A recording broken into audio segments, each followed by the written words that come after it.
Combien de choses avez-vous déjà demandé en ayant le sentiment de ne jamais les avoir reçues? On va aller regarder ça d'un petit peu plus près. Alors bonjour à tous, je suis Valérie, votre facilitatrice en transition de vie. Et dans ces micro-capsules, j'avais véritablement envie de vous offrir du contenu positif, du contenu joyeux pour vous accompagner évidemment dans vos transitions, mais pour vous permettre d'être pleinement vous-même. À ce propos, si vous ne faites pas encore partie de ma communauté de joyeux en transition, je vous invite vraiment à télécharger gratuitement mon guide Ikigai, la joie d'être soi. C'est un concentré de valeurs qui va vous permettre d'aller vers une vie pleine de sens et surtout en accord avec qui vous êtes vraiment. Pour ça, vous avez juste en fait à cliquer dans le lien en description sous cette vidéo et vous allez le recevoir automatiquement, immédiatement dans votre email. Alors, on va revenir à la question du jour quand même qui était combien de choses avez-vous déjà demandé en ayant le sentiment de ne jamais les avoir reçues? Alors c'est fou parce que pourtant on a toujours entendu demandez, vous recevrez, demandez, vous recevrez. Ok, et ça a l'air de se passer en deux temps. Sauf que c'est pas tout à fait comme ça que ça se passe et je pourrais en témoigner parce que j'ai longtemps été prise dans ce piège du deux temps. Je demandais, mais je ne recevais rien du tout. En tout cas, pas ce que j'avais demandé, ce que je croyais avoir demandé. Et j'avais l'impression finalement que ma vie ne faisait qu'empirer, là où je voulais désespérément, entendez bien, désespérément l'améliorer. Il y a 2 ans de ça, en fait, il s'est passé quelque chose dans ma vie où je me suis reconnectée tout d'un coup à cette magie que portait la vie. Et quand j'ai demandé, je me suis surprise à recevoir et avec une facilité et une rapidité assez déconcertantes. Mais pour ça, ça ne se passe pas en 2 temps, les demandes et recevoir. Ça se passe en 3 temps et je voulais vous les partager donc du coup aujourd'hui dans cette micro-capsule. Donc le premier temps en effet, c'est bien de demander.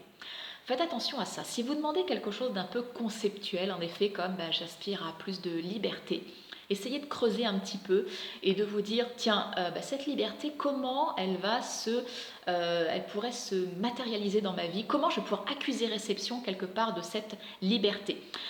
Je ne sais pas, je vais me sentir plus en liberté peut-être quand j'aurais quitté mon job en tant que salarié et je serais peut-être travailleur autonome. Ok, pourquoi pas? C'est un exemple parmi tant d'autres. Il peut y avoir 1000 et autres choses. C'est l'idée qui me vient. Donc la demande est claire et j'ai mon petit truc là à cocher pour dire accusé réception, liberté, travailleur autonome. Ok. Le deuxième temps, c'est de lâcher prise.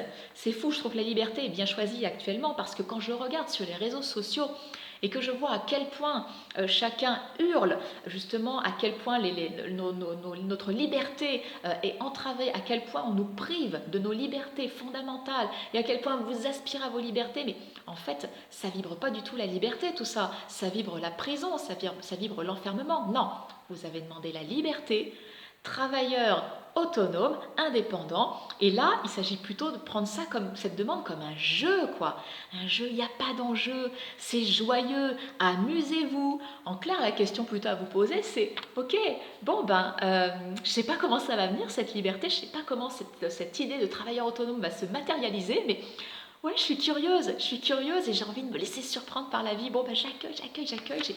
Ouais, c'est ça, proposez-moi des choses, je vais me saisir de toutes les opportunités qui vont passer dans la journée, et puis demain, et peut-être encore après-demain, parce qu'il y en a tout le temps, en chaque instant.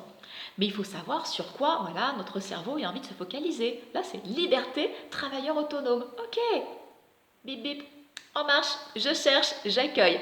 C'est la troisième étape justement, accueillir.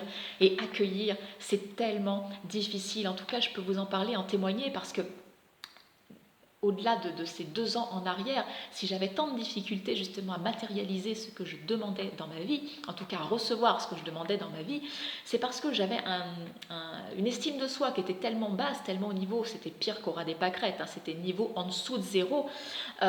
Donc ce manque d'estime de soi, en fait, ça nous renvoie quoi à notre valeur perçue. Et donc, quelque part, ça me disait... je mérite pas tant que ça, quoi. Je ne mérite pas tant que ça de recevoir. Donc c'est difficile de recevoir quelque chose qu'on demande quand on a une estime de soi qui est faible, très très faible et instable. Donc il a fallu que je travaille sur ça. Donc déjà c'était le premier travail qui m'a permis de recevoir plus facilement. Et la deuxième chose dans le recevoir, donc dans cette troisième étape qui est d'accueillir, c'est attention. Ne vous trompez pas entre le fond et la forme. Moi, quand je faisais des plans justement avec une précision d'orfèvre, j'étais dans la forme, alors qu'il y avait quelque chose d'autre qui pouvait se manifester à moi. Là, si je reprends mon idée de liberté et de travailleur autonome, j'aurais pu finalement, à partir de là, dire bon, alors c'est bon, j'échafaude mon plan, qu'est-ce que je fais, qu'est-ce que ce sera dans un mois, dans 3 mois, dans un an, dans 5 ans, dans 10 ans, mais précisément, ça y est, le plan il est déroulé, mais quelle place je laisse à la vie? Quelle place je laisse justement aux opportunités qui peuvent arriver dans ma vie? Non, c'est liberté, travailleur autonome, point. Et travailleur autonome, ça peut être en effet, je ne sais pas, vendre des chaussettes, vendre des compléments alimentaires, vendre, je ne sais rien. Ça peut être n'importe quoi qui vous fait vibrer à partir de ce que vous aimez, ce en quoi vous êtes doué, qui peut être une contribution pour le monde et pour lequel vous pourriez être rémunéré. Mais ne vous enfermez surtout pas dans une forme. Allez-y étape après étape. Quand l'opportunité qui va vous faire vibrer va arriver, hop, vous allez vous en saisir et à partir de là, posez encore une autre question, demandez autre chose. Et laissez-vous surprendre toujours par la vie. Attention, ne confondez pas le fond et la forme. Ok.